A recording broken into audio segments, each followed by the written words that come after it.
Hi guys, it's Julie Spencer, author of the Buxton Peak series.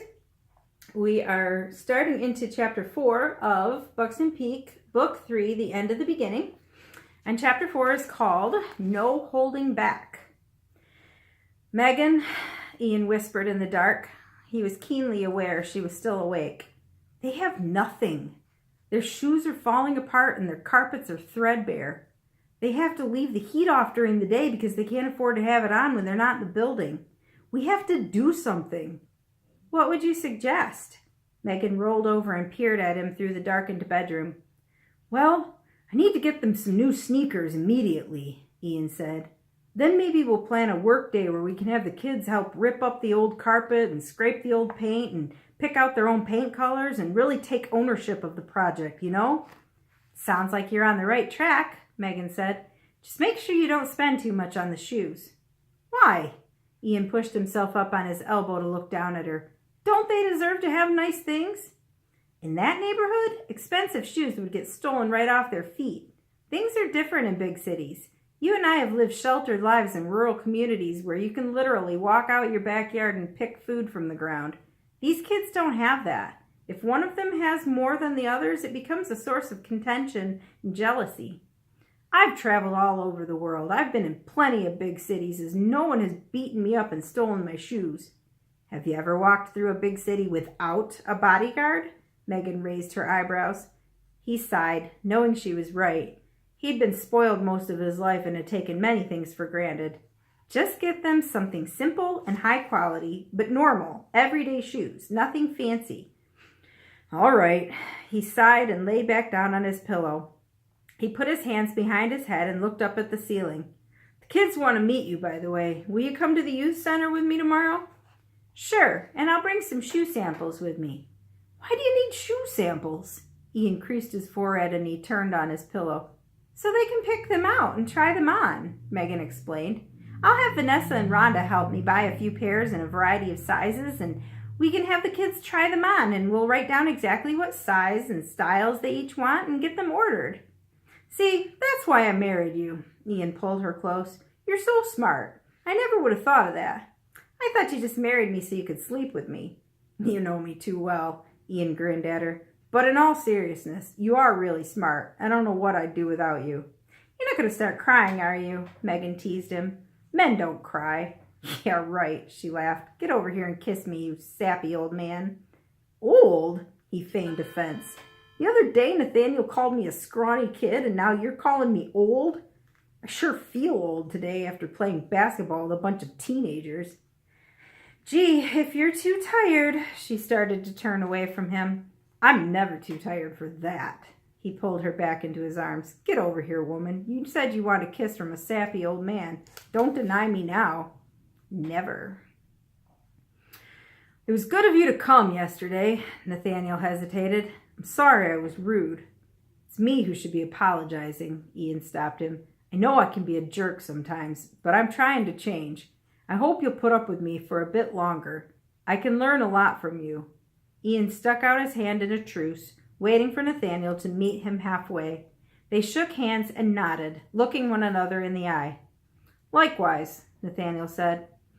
I asked Andy and Kai to stay home today, Ian said. I want you to have the studio to yourself. I'm going to walk into the sound room, and you're going to be alone with your drum set. But, Nathaniel interrupted, hear me out, mate. Ian held up a hand. I'm going to turn on the tracks of Kai's guitar, Andy's bass, and my vocals. And we're going to put a microphone in front of you in case you want to add your own vocals to the songs. And I want you to wail on those drums and play the songs the way you think they should be played. I don't want you to see my facial expressions. I don't want to offer my insight in any way. I want you to play the songs the way you hear them. No holding back. I want you to play as if no one's watching. I'm going to record you, and then I'm going to take those recordings home and listen to them over and over and over until they sound right to me. You're not kidding? I'm not kidding. Ian raised his eyebrows. You are one of the most talented drummers I've ever heard, and you need a chance to play with your whole soul, maybe for the first time in your life, at least in a recording studio anyway. Nathaniel smiled and nodded before breaking out into a full grin. This is going to be fun. He walked back to his drum set and sat down. I'm going to play every song Buxton Peak has ever recorded, starting with the ones we'd like to play on our next tour, Ian explained. You tell me if you want me to start a track over, or if you need a break, or if you need to be done for the day. By this time, Nathaniel was laughing and smiling and fiddling with his sticks, anxious to get started. I've even arranged for your other pastor to handle the youth program today, Ian said. Megan, Vanessa, Rhonda, and Monique are helping the teens try on their new shoes so we can get them ordered. They're also bringing some paint swatches and fabric and all kinds of other things for them to start picking out and planning out what their new youth center is going to look like. That's awesome, brother. Nathaniel twirled his drumstick in his right hand. Let's rock. Let's rock. Ian grinned at him and walked out the door. He sat down in the sound room, turned on the first track, and let the magic happen. What you two doing in here? Nathaniel asked. Mary and Tyrell startled and let go of each other's hands. They inched farther away from each other, but were a little too close prior to Nathaniel walking into the common room. Just studying, Pastor Nathan. Tyrell turned on his seat, back toward his notebooks, and grabbed a pencil. Mary lowered her eyes and picked at her fingernails.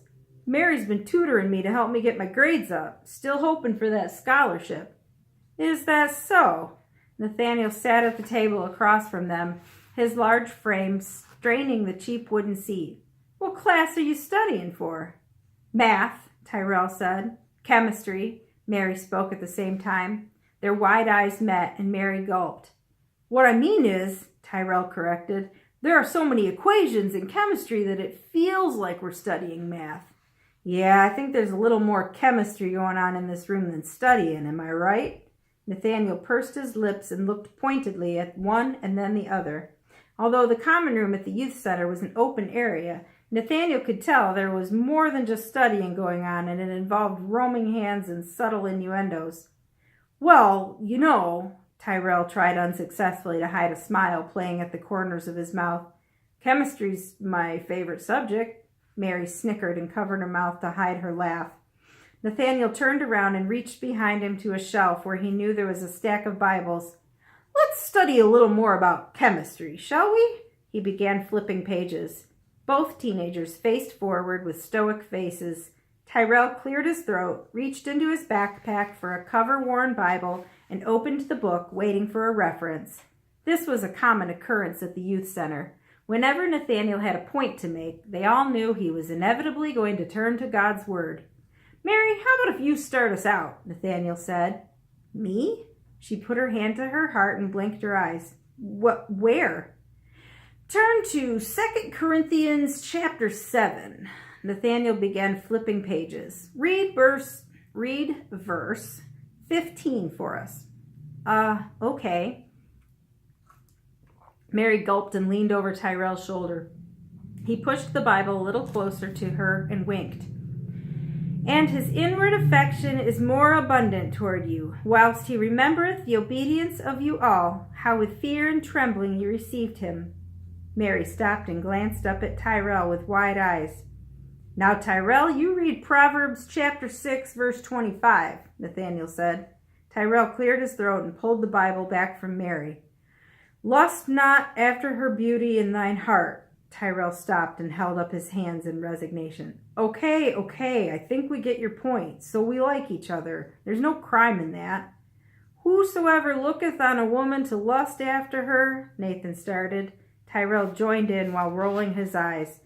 Hath committed adultery with her already in his heart. Tyrell took a deep breath. I'm very familiar with the verse. Matthew 5:28, they said together. I know. I know that you know, and that's why I want you to be careful, Nathaniel told them.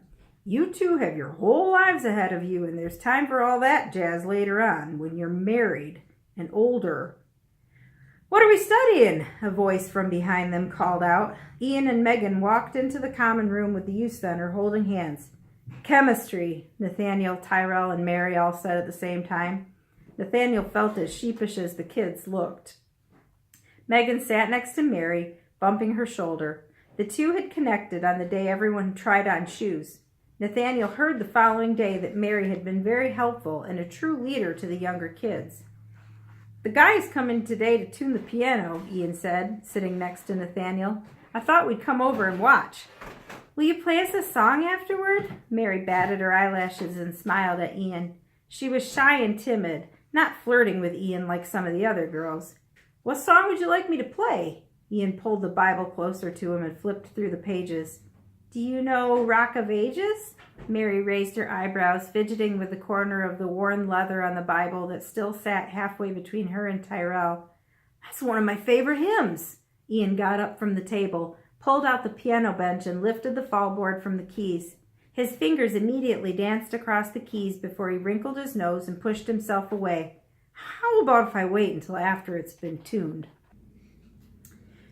Could you maybe play that love song you wrote for your wife? Tyrell glanced over at Megan. Passing through eternity? Ian asked. You've listened to my music? Yeah, kinda, Tyrell said, pursing his lips and looking away. I love that song, Mary whispered under her breath. It's so romantic. A man with a work bag. A man with a work bag stepped tentatively through the door. Is this where the piano needs to be tuned? Ian stood up and met the guy halfway across the room, shaking his hand and inviting him toward the piano. Tyrell took the distraction to close his Bible and wink at Mary. Nathaniel couldn't decide what to do with those two. They were such good kids, quoting scriptures and requesting their favorite hymns to be played by a rock star known for pounding beats and screaming guitars. But there was an underlying tension between the two of them. God help me counsel these young ones. They are already way over the line. That is the end of chapter 4. And next time we will read chapter 5, which is called Welcome Home. And coincidentally, that is also the chapter that includes the little short story that is featured in Unspoken Words anthology. So we'll get into that in a little while.